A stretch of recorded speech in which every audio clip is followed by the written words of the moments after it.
Bien, señores, miren, hoy se celebra el Día de Acción de Gracia y lo vamos a abordar este tema desde tres perspectivas, de tres ángulos totalmente distintos.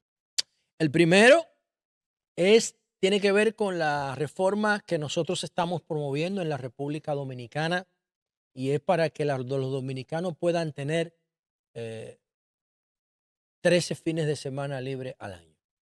Pudieran ser 14, dependiendo de cómo nosotros lo abordemos, pero Eh, yo pienso que nosotros tenemos muchos días de fiesta y podemos, si lo distribuimos bien en el año, podemos bajar los días de fiesta y nadie se va a molestar. Pero hay que convencer a la iglesia porque los 2 días de fiesta que yo considero que debemos sacrificar en el mejor y respetuoso sentido del término son el día de Corpus Christi y el día de Reyes.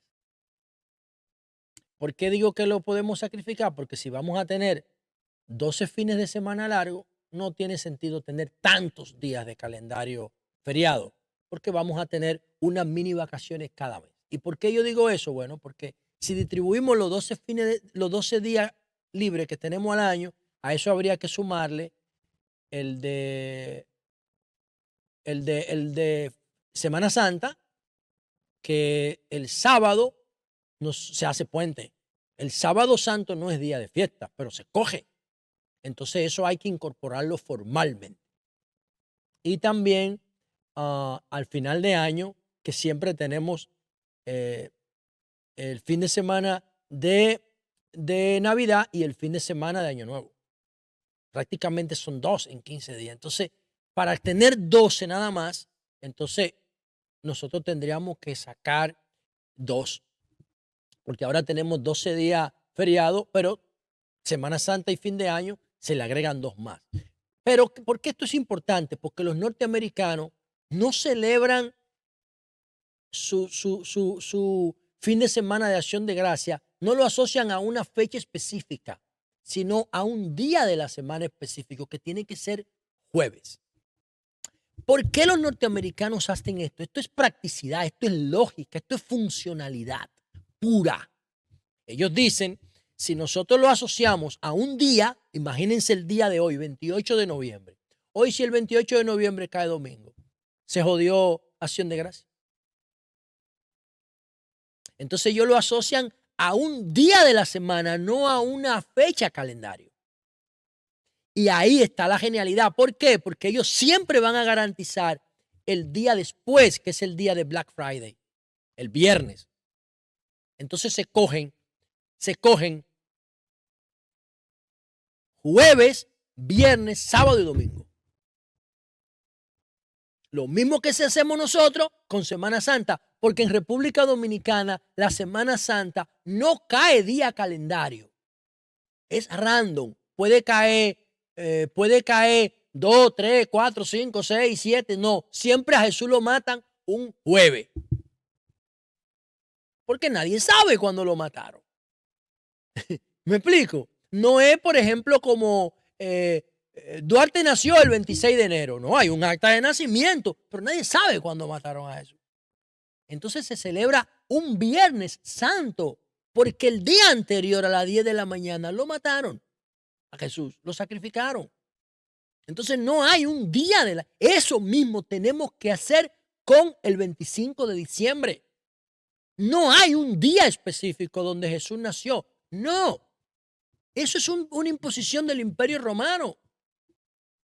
Inclusive los estudios más serios sugieren que Jesús nació en verano. ¿Por qué? Porque la estructura de pesebre no resiste los inviernos en Palestina, en el Medio Oriente.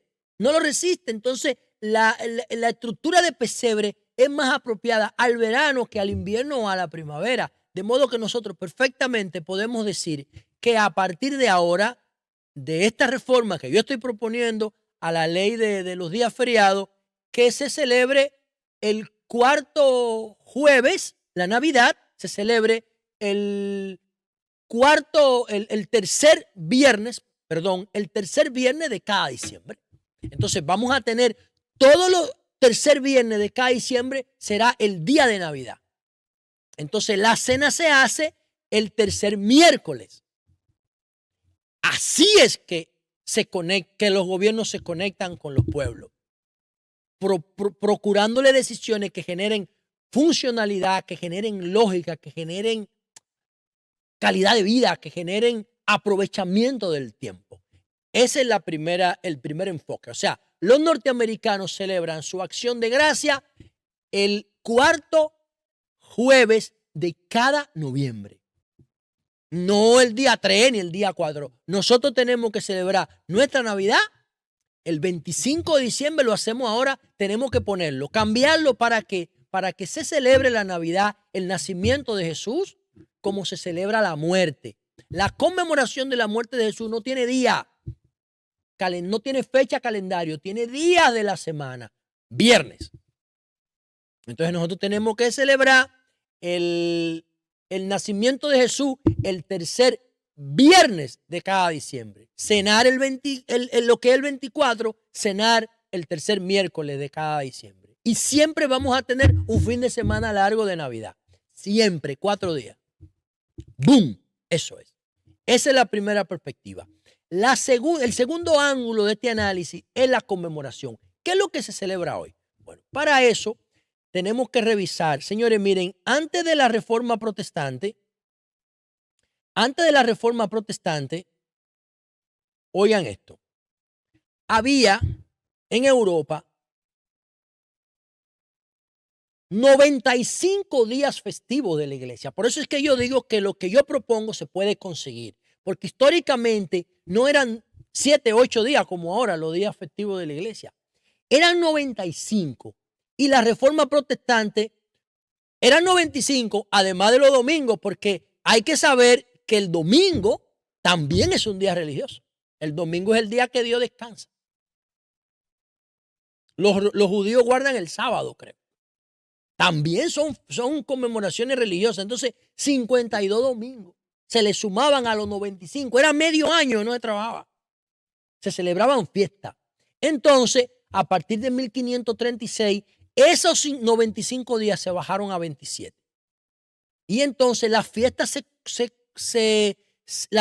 se intercambiaron por festividades como la natividad de la Navidad y la Pascua y las acciones de gracia. O sea que las acciones de gracia son antes que lo que pasó en Plymouth, en Massachusetts, en 1621. En Massachusetts, en Boston, fue que se dio la conmemoración porque los indígenas de la comunidad de Plymouth, como la marca del vehículo, ayudaron a los colonos británicos a tener éxito en su cosecha porque le enseñaron a cultivar, le proveyeron semillas que ellos sabían que podían cosecharse en esa tierra, que podían brotar, que podían tener éxito, y también le enseñaron mecanismos de pesca, procedimientos de pesca. Y eso hizo que la colonia británica pudiera sobrevivir en América como acostumbraban a hacerlo en Inglaterra. Entonces cogieron la celebración de los ingleses y la trajeron aquí y entonces empezaron a cada año hacer la fiesta conmemorativa, dar gracias a Dios por el éxito de la cosecha y de la pesca, que eran las dos fuentes de sobrevivencia alimenticia que necesitaban los colonos. Eso es lo que ocurre, ¿no? Y es una prueba importante, es una conmemoración importante porque estamos hablando que en esa época no había fertilizantes, no había pesticidas. Yo, que tengo una experiencia de emprendedurismo en el campo, sé que es muy difícil cultivar sin veneno. Muy difícil, aún con veneno y con abono. Ahora el veneno y el abono son determinantes para todo lo que usted compra en el supermercado, ¿eh? Hay excepciones orgánicas, pero ojo con eso. Ojo con eso, porque eso no se regula. Pero sin veneno y sin abono no se puede cultivar. Y en esa época no había nada de esa vaina. Y los indígenas eran maestros. La segunda perspectiva, el segundo ángulo de abordaje de este análisis el tercero, porque ya el primero es el tema de la conveniencia de los días sujetos a los días de semana y no a calendario, ¿no? La segunda es por qué se celebra la acción de gracia. Por esto. Y el tercer abordaje es algo que ético, ¿no? Miren, lo voy a empezar diciendo desde el punto de vista estadístico. En Estados Unidos en Estados Unidos hay 570 tribus reconocidas desde el punto de vista federal. El país, la región de Estados Unidos que conserva mayor cantidad de nativos indígenas es Alaska, pero Alaska no pertenecía a Estados Unidos. Alaska a Estados Unidos se lo compró a Rusia. En Estados Unidos realmente han ido extinguiéndose las tribus indígenas. Y digo que es una cuestión ética porque Estados Unidos conmemora hoy el Día de Acción de Gracias, pero las comunidades indígenas en Estados Unidos sufrieron tanto o más que la de República Dominicana. Miren que yo no digo América Latina, yo digo República Dominicana. ¿Por qué? Porque República Dominicana experimentó la mayor limpieza étnica. Y no voy a decir limpieza, porque limpieza es un concepto que no aplica cuando hablan de limpieza étnica. No, eliminación étnica. O sea, si tú coges el estudio que hizo National Geographic Channel, creo que con la Universidad de Ohio, el mapa genético de los dominicanos, el 49% de nosotros es africano. Creo que tenemos un 3% indígena y el resto es europeo y asiático. ¿Por qué el 49% de los dominicanos es africano? ¿Y por qué existe Haití? Bueno, porque eliminaron a los indígenas, los españoles. Los eliminaron, coño. Hay que decirlo. Los eliminaron y los sustituyeron por esclavos africanos. Esclavos africanos que interpretando la Biblia lo tiraban redes en las costas de África y los empujaban hacia la costa del centro de la selva en África. Lo atrapaban en redes y lo metían en bodegas de barcos esclavos y lo traían para acá. Ese es Haití. Si no entendemos la historia, no vamos a poder gestionar el presente. Ese es Haití. Haití es un estado producto de la piratería, del tráfico ilegal de personas, que lo hizo Europa y nunca ha tenido el valor de pedir disculpas. Atención a Macron, el analfabeto del coño ese, que se pone a hablar mierda de Haití después que fue lo que Francia le hizo. Atención. Entonces, Juan Bolo explica en Composición Social Dominicana cómo se dio eso. La cultura indígena, la comunidad indígena, los pueblos indígenas en República Dominicana fueron exterminados. No podemos nosotros ir a una comunidad a hacer contacto con nuestros antepasados. Solamente podemos ir a sus tumbas, coño. Estados Unidos hizo lo mismo, prácticamente lo mismo con los indígenas. México no pasó igual, porque ya en México no fue en el principio, ya aquí se había generado lo que se conoce como sermón de Adviento del padre Montesino y de las casas, diciéndole al mundo que aquí se estaba esclavizando, porque por interpretaciones bíblicas no le conferían derecho humano a los indígenas. Ya después del sermón de Adviento y de las audiencias reales, ya el trato a los indígenas de otros países de América fue distinto. Y tú puedes encontrar hoy indígenas en Chile, indígenas en Argentina, indígenas en Guatemala, indígenas en Bolivia, que son mayoría, indígenas en Perú, indígenas en México, indígenas en Canadá, que hay muchísimos en Canadá que tienen derechos reconocidos. Estados Unidos por poco los elimina a todos. Y lo que queda hoy no llegan a 3 millones, de más de 300. Ojo. Y entonces, ¿qué ocurre con esto? Que se conmemora Acción de Gracia, pero eso no se ética, desde el punto de vista ético, esa acción de gracia, ese aporte de los nativos americanos a los ingleses. Por eso yo no entiendo cómo los trumpistas pueden ser antimigrantes, señores. O sea, ¿cómo los trumpistas pueden ser antimigrantes? ¿Cómo un ser humano puede ser antimigrante? Si la migración lo es todo. Y yo trato de ver esa eliminación étnica de los nativos americanos, porque los nativos americanos también llegaron ahí de África, porque todos venimos de África. Todos venimos de África. ¿Alguien dice que no venimos de África? Déjenmelo en los comentarios. Yo desafío al más trumpista, al más conservador, al más antimigrante que me diga que todos los humanos no venimos de África. Entonces los nativos americanos llegaron por el estrecho de Bering, cuando el planeta estaba congelado, que se conectaban Europa del Este, y se conectaba el mundo entero. Y pasaron de África a Europa del Este y pasaron por ahí hasta América. En Canadá hay museos de América 200 años antes de Colón. Eso, la colonización de América primero se dio por el estrecho de Bering. No fue Colón. Hay una distorsión histórica, pero bueno, la historia es una relación de poder. Ahora, nunca se ha reivindicado eso, y yo creo que la migración es un valor fundamental de la humanidad.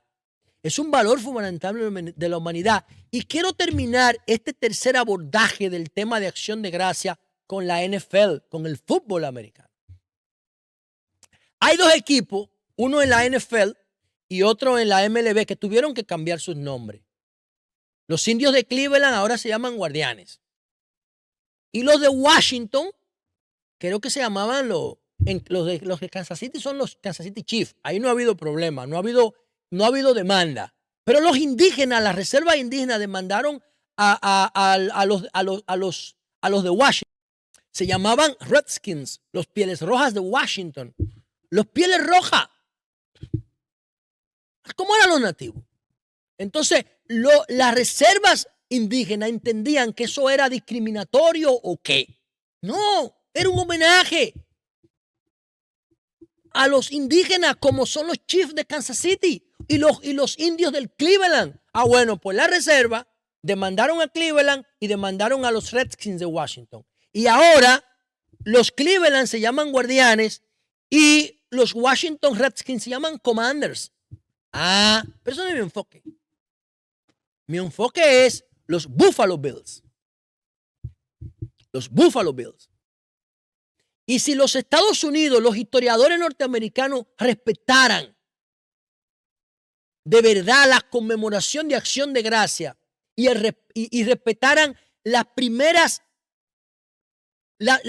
civilizaciones inmigrantes, porque los primero llegaron los indígenas, que no son nativos, porque todos nacimos en África. Esa es la primera ola de migrantes a América, es la que viene por el estrecho de Bering. Ahí están los museos en Canadá. La segunda son los conquistadores españoles que llegan a América. Todo lo que tiene nombre español en Estados Unidos, medio México, porque México llegaba hasta Silicon Valley, Estados Unidos se lo robó.